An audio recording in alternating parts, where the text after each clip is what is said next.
Jelang putaran babak 8 besar Piala Presiden 2015, Laskar Rungkito akan bertandang di markas Persebaya United di Stadion Gelora Bung Tomo, 20 September 2015. Selanjutnya, SFC akan menjamu Persebaya United di leg kedua pada 27 September di Stadion Gelora Sriwijaya, Jakabaring, Palembang. Saat ditemui di Gelora Sriwijaya pada Rabu 16 September 2015, pelatih Sriwijaya FC, Benny Dolo, mengatakan meskipun bermain di kandang lawan, SFC tetap optimis dapat mencuri kemenangan demi mengamankan di leg pertama, sehingga menang lawan Persebaya United di 8 besar Piala Presiden. Bendol juga menambahkan, untuk menggantikan Yoon Hyun Go yang terkena akumulasi kartu kuning dan Asri Akbar yang terkena cedera, Bendol sudah menyiapkan pemain muda seperti Ihsan Kurniawan, Saifuddin Indra, Hafid Ibrahim, dan Dimas.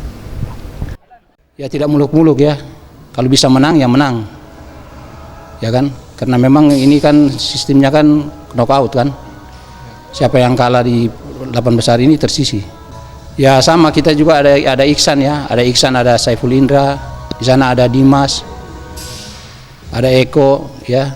Jadi kita lihatlah perkembangan mereka di lapangan seperti apa nanti.